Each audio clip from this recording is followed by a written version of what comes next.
Today I am going to show you how to delete your YouTube channel permanently. First, open YouTube in your browser, and if you are using mobile phone, then turn on desktop mode in your browser. Then click on your profile picture and go to YouTube Studio.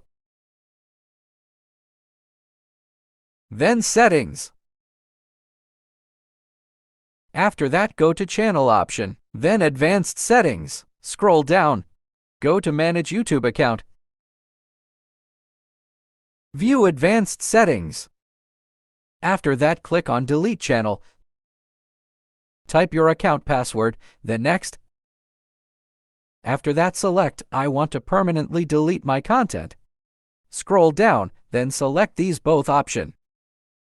Then click on Delete My Content. After that, type your YouTube Gmail account, then press Delete My Content. Don't worry, this will not affect your Gmail account. It will only delete your YouTube channel from your Gmail. So that's it. Thank you very much for watching.